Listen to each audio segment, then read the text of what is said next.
Okay, we're about to talk about some chords here, and think of this as your kind of a menu, and this is the language your left hand is about to speak.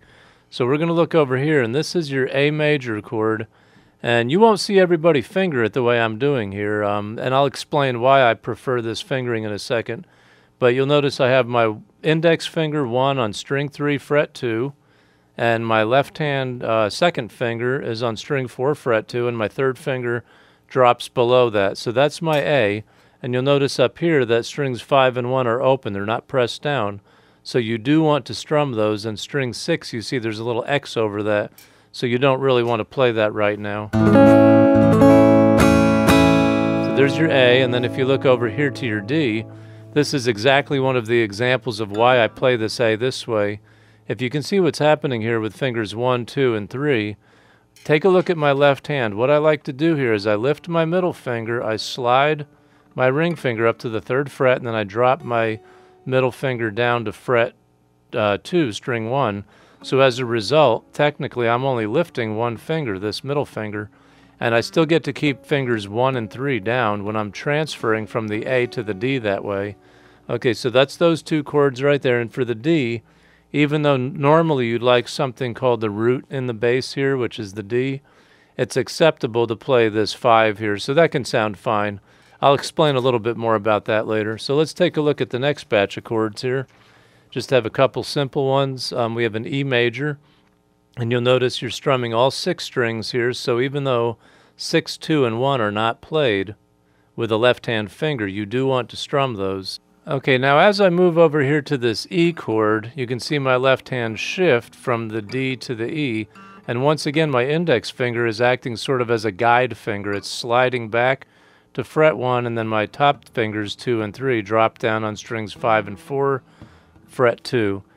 Before I forget, I wanted to point out to you that the names of your open strings, which we'll get to later, is E, A, D, G, B, E. So whenever you're tuning your guitar, that's something you want to memorize, very important. And then you'll see from these circles here, I want to strum all 6 strings. And the way that sounds is like that. Now when I go to this G chord here, what I want to do is with my left hand, once again, this is very important. See this middle finger here?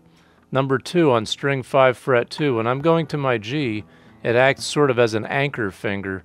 So remember before when I went from the A or the D to the E, that index finger was actually either shifting or it was sliding back, and when I go from this E to the G, this middle finger, number 2, acts as an anchor finger. So that's why I choose to play this with 2, 3, and 4 on the left hand, because there's a lot of good transfers to that position, and then also my pinky's usable, and I want to get as much use out of that. You'll see a lot of people play their G this way with fingers 1, 2, and 3, but in time, I think you'll find G to be very efficient, especially when you're going to a C chord below it. So that's what a G sounds like.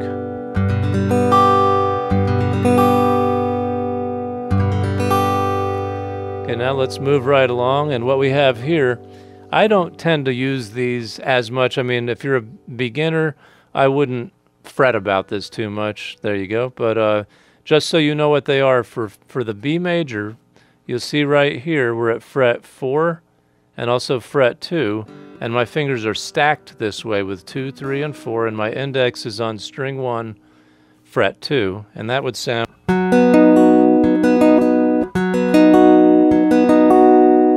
And then if you take a look at this chord, it's called the B flat major, and you'll notice it's identical to the B major, but everything slides down. So that's kind of a chord position shift. So when I go to the B flat major, I simply slide everything down.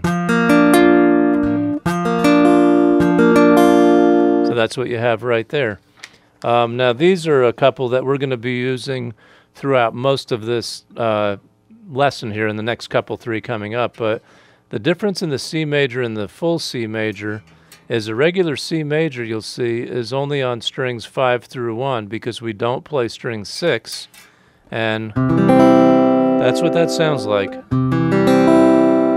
Now when I go to a full C, you'll notice I'm dropping my pinky, number 4, where the 3rd finger was, and I move my 3rd finger up to the low bass string.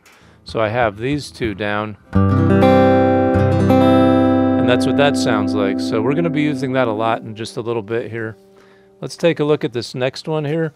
This is the one that seems to give people the most trouble. When you start talking about bar chords, we're going to be getting into a little bit more of this bar chord in another lesson, but I wanted to just give you a sneak preview. And the way I use my left index finger and my thumb here is they kind of act like a vice grip, sort of. So my thumb and index are pressing against each other. My thumb is behind the neck, and ideally I want to almost get the index knuckle bent back a little as opposed to poofing up like that. And then my second finger and third finger will be here. And you can see right there, that's what that 1 means there. That means it's barring and covering strings 2 and 1 at fret 1. Then you have a 2 and a 3. So do the best you can with that. But don't be discouraged if you can't get that right away. Now, a full F major is with that 1, that index finger, barring all 6 strings at fret 1.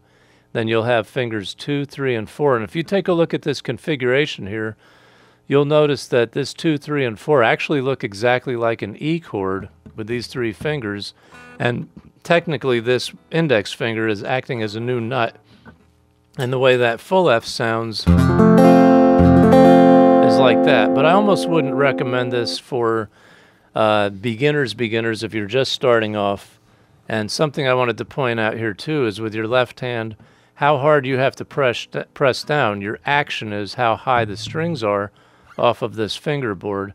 And I strongly recommend that you make sure that you have these fingers here able to press down and try and get that action lowered a little bit. So I'll probably mention something about that again later.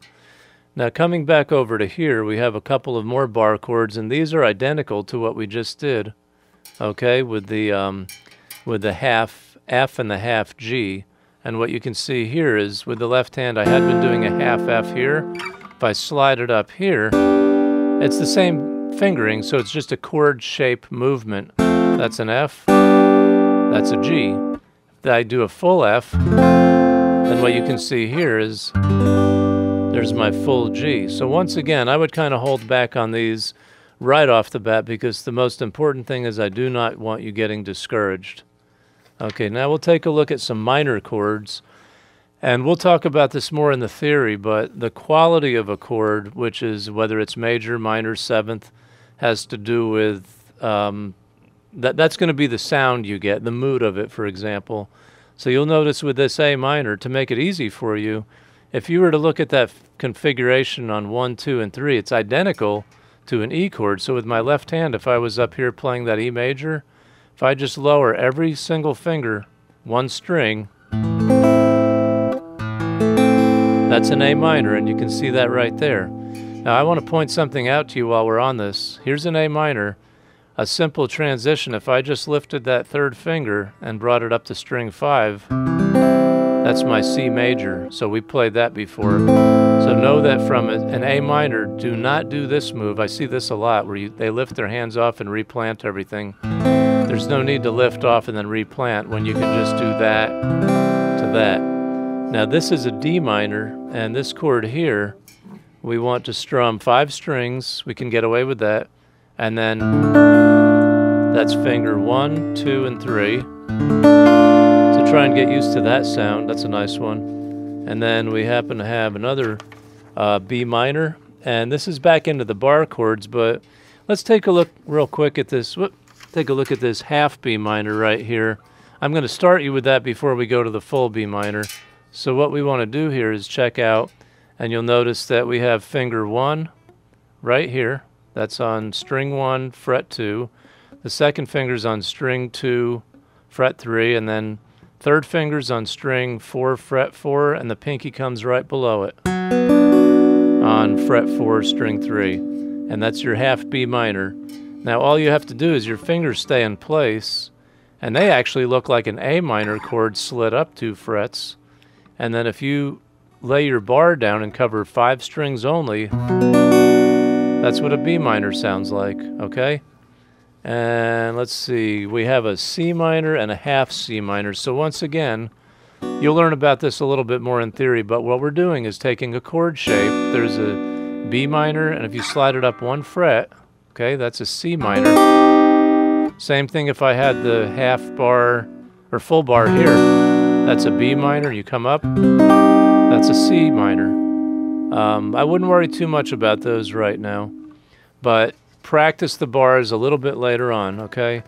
And the last one I have here for you to look at, and this kind of completes the major and minor chords for you to worry about right now. This is an E minor right here, and what's happening, if you'll notice, I have my index down here when I'm playing an E major. If I just simply lift that one finger, I have an E minor, okay? And then here's another one of my little transfer tricks. When I'm going over to this half F sharp minor chord, see that third finger on the 4th string, 4th fret? If I'm going to happen to go from an E minor to there, I'm going to take my left hand third finger that's on string 2 fret, or string 4 fret 2, and I'm going to slide it up and let it act once again as a guide finger, and then I just bar 3 strings here, and my thumb, remember, behind here is pressing against that finger. And that's what a half F sharp minor sounds like. So that gives you a little bit of an idea for building up your menu for your left hand, getting some chords you can play, majors and minors, and coming up soon we'll do some 7ths and 9ths and some other cool chords and talk about that. Thanks.